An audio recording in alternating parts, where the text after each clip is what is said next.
Let me tell you something that every successful man, every spiritual giant, and every soul who has conquered his inner turmoil knows with absolute certainty. Fear and faith cannot live in the same heart at the same time. One will rule, one must rise, and the one that wakes up first in the morning usually controls your entire day. So I ask you, what wakes up first in your life? Your anxiety or your assurance? You see, faith is not a luxury for peaceful days. It is the weapon for chaotic mornings. It is not meant to sit in silence while fear dictates your emotions. No. Faith must rise before your doubts even open their eyes. An anxious mind is a mind that forgot its authority. Anxiety is not caused by the world outside you. It is caused by the lack of belief within you.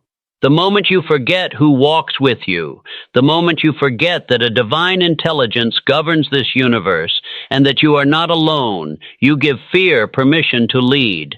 But faith is not passive. Faith is an action. Faith is a decision. Faith is a mental discipline. When you wake up in the morning, your mind is like a field ready to be planted. You can plant fear or you can plant belief. You can allow thoughts of, what if everything goes wrong? Or declare, everything is already working for my good. Napoleon Hill once said, whatever the mind of man can conceive and believe, it can achieve. But belief is impossible when fear has locked the gates of your imagination. You must set it free with faith. How do you do this? You speak to your mind before the world does. You don't wait for your anxiety to start whispering doubts before you answer. You speak first. You command your day. You tell yourself, this morning I rise not with fear, but with fire. I am guided, I am protected, and I am equipped with the spirit of faith, not fear. When you speak this way, you program your subconscious to obey. Fear lives in silence. It grows in hesitation. Faith lives in bold declaration. Most people let fear walk into their lives like an uninvited guest, but faith only comes when it's called, when it's welcomed, when it's used. You must summon faith like a king summons his army. You must rise before your doubts do. Why do the most powerful people in the world meditate or pray in the morning? Because the first voice you hear becomes your compass. And in a world full of noise, it must be your inner voice, anchored in faith, that leads, not your feelings. This morning, don't seek comfort, seek clarity. Don't look for peace in the outside world. Create it inside your mind. That's where your battles are won. If you want to calm your anxiety, start by attacking the source, a belief system that forgot its creator. Realign your thoughts with the truth that nothing happens without purpose and that no storm lasts forever. Let your faith wake up first. This is not just scripture. This is a mental framework, a battle cry, a declaration of power, and it holds the key to unlocking every anxious thought you've ever had. When David said, "The Lord is my shepherd, I shall not want," he wasn't living in a luxury palace. He wasn't surrounded by comfort. No, he was often in caves, on the run, surrounded by enemies. And yet, he did not want. Why? Because he understood one thing. Peace is not found in circumstances. Peace is found in knowing who guides your path. Anxiety tells you you need more to feel safe. More money, more time, more love, more control. But the shepherd mindset says, I have enough because I have him. And what does a shepherd do? He leads, he protects, he watches, even when the sheep sleep. So if the Lord is your shepherd, then you are not alone, even when your mind tells you that you are. You are not without provision, even when your pockets are empty. You are not without peace, even when the world around you is collapsing. You shall not want even peace, because he gives it freely. Let me say this clearly. Peace is not something you chase. It is something you accept. It's a gift, not a goal. It's already present. The only reason you don't feel it is because your thoughts are too loud to hear it. Napoleon Hill taught the power of autosuggestion, the process of feeding your mind repeated affirmations until it begins to believe them as reality. The same principle applies spiritually. If you continue to repeat, I am guided, I am not in lack, I walk with divine peace, your mind will begin to operate in that belief. Anxiety cannot survive long in a system flooded with assurance. So how do you activate this peace? First, recognize your shepherd. You are not guiding your life alone. That is too heavy a burden. Let it go. He walks ahead of you. He knows the terrain. He fights battles you don't even see. Second, speak abundance, not lack. Even if everything around you looks chaotic, do not say, I am anxious. Say instead, peace is available to me and I accept it now. Third, trust the timing. A good shepherd does not rush. He leads at a pace that keeps the flock safe. Anxiety comes from believing you're behind, but in divine order, there is no behind. You are exactly where you are meant to be for this season. And finally, remember this. Peace is your inheritance. It's already been paid for. You don't have to earn it. You don't have to perform for it. You just have to remember it. That's what the psalm is, a reminder, not a request. David wasn't begging. He was affirming. He wasn't hoping. He was declaring truth. Say it with me. The Lord is my shepherd, I shall not want. He leads me beside still waters. He restoreth my soul. He doesn't just fix your problems, he restores your soul. That's where true peace begins, in the restoration of the soul, not the resolution of your schedule. So as you begin this morning, don't wait for peace to come from the outside. Don't wait for people to act right. Don't wait for the money to arrive. Don't wait for everything to fall into place. You already have the shepherd. You already have the guide. You already have the peace. Now let your soul remember. Let's get something clear this morning. You do not need calm circumstances to be a calm person. That's a lie fed to the weak. The truth is, calmness is not external. It is internal dominion. It is mental mastery in the face of madness. You are not meant to be controlled by chaos. You are meant to govern it. The common man believes he must escape stress to find peace. But the extraordinary man, the one who fulfills his purpose, knows that peace is a choice he must impose on the battlefield of the mind. Because calm is not the absence of chaos.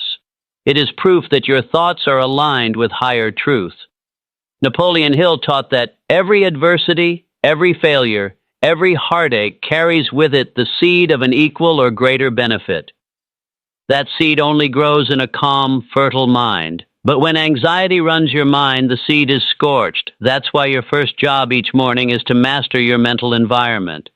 You see, anxiety is a signal, not a curse. It is not something to hate. It is not something to run from. It is your built-in alarm system, and it serves one purpose, to wake you up to the fact that you are out of alignment with divine order. When your thoughts are not aligned with truth, your body reacts, your pulse rises, your breath shortens, your mind spins in loops. Why? Because the soul knows it is not operating in its natural state. You were not created to worry. You were not designed to fear. You were built with intelligence and purpose. And anxiety is the engine warning light that tells you your mental fuel is contaminated with lies. And what is divine order? It is the belief that you are exactly where you are meant to be. That life is happening for you, not against you. That the Creator has already gone ahead of you, and there is a plan for every pressure. When you align your thoughts with that truth, anxiety dissolves. But alignment doesn't happen by accident. It is intentional. Just like physical posture, mental alignment requires daily correction. Each morning you must ask, are my thoughts being driven by truth or by emotion? Am I operating from fear or from faith? Am I thinking like a victim or like a victor? Because here's what no one tells you. Calm is a muscle. It must be trained. It must be developed. And it is developed in the fire, not outside of it. You don't become a calm person by escaping the noise. You become calm by being able to walk through the noise without losing your inner command. Picture the storm on the sea when the disciples were screaming, and Jesus stood up and said, "Peace, be still." He wasn't just calming the waves. He was showing us the authority we carry when we speak from alignment. But most people try to fix their anxiety by fixing their outer world. If I had more time, I'd be calm. If I had more money, I'd be calm. If they respected me more, I'd be calm. That's backward living. Because even when they have all those things, they still wake up anxious. Why? Because calm isn't about control, it's about alignment. You could be in the middle of financial collapse and still feel peace. You could be in a toxic workplace and still keep your energy pure. You could be betrayed by people you trusted and still rise above. That's dominion. Dominion doesn't come from what you fix. It comes from what you believe. When you believe you are protected, when you believe everything is unfolding for your good, when you believe divine timing is never late, then anxiety loses its power. Because anxiety is fed by illusions.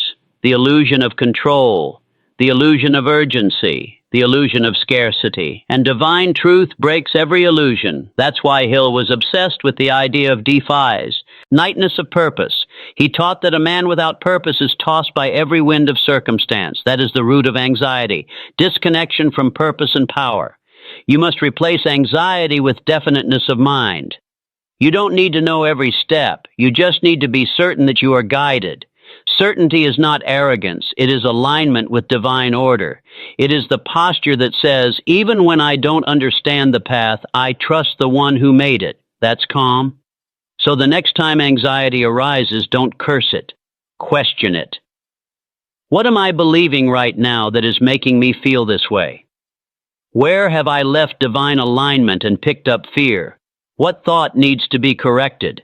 Because anxiety is not the enemy. It is a message, and the message is this: you have drifted from truth.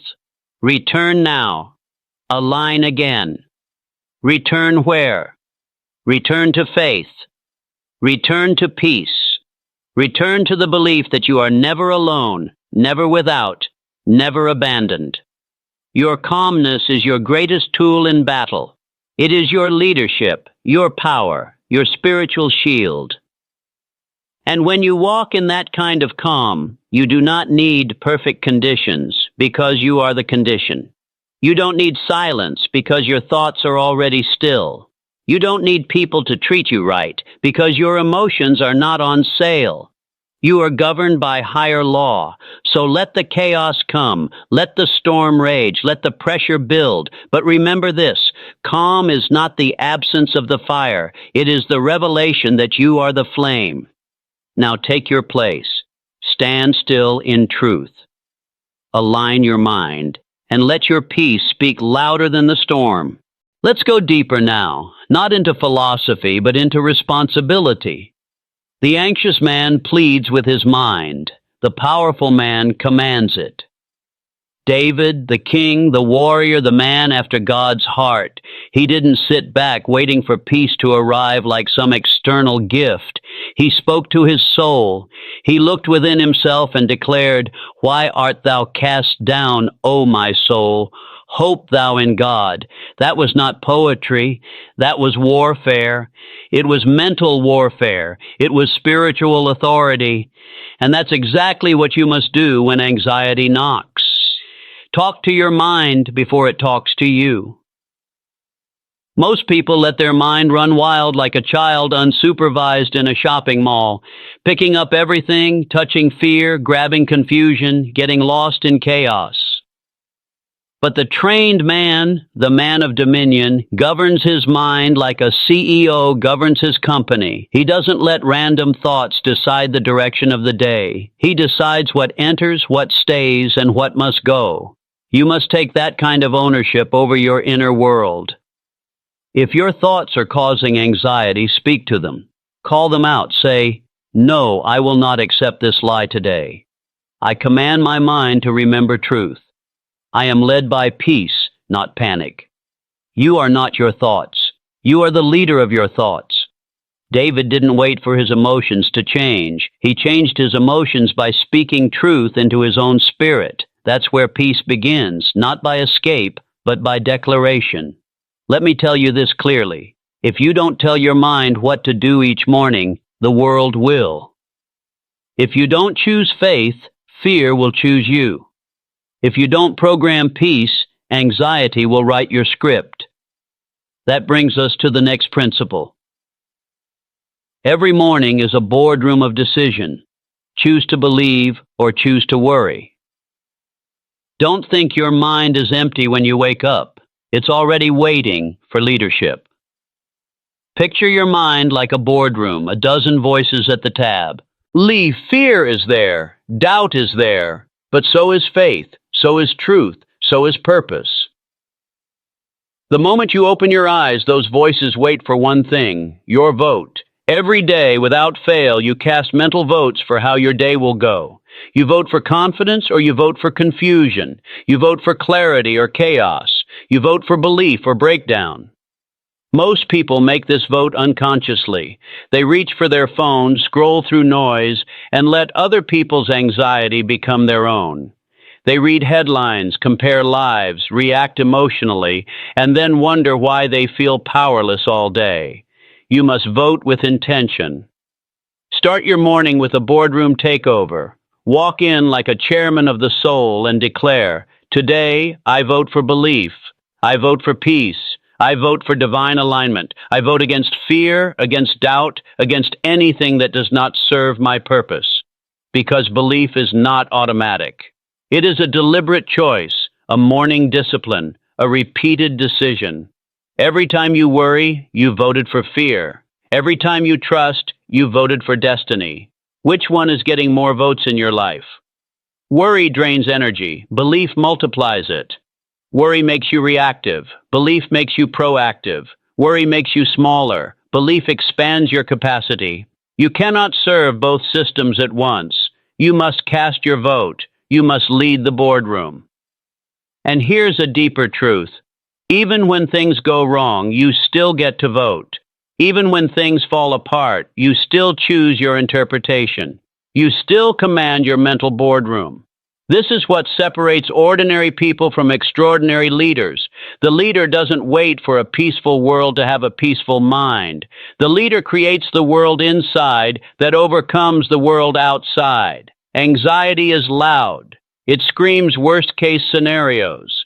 But belief is stronger. It whispers truth that endures. Let belief speak first, If anxiety shows up at the boardroom door, don't give it a seat. You tell it.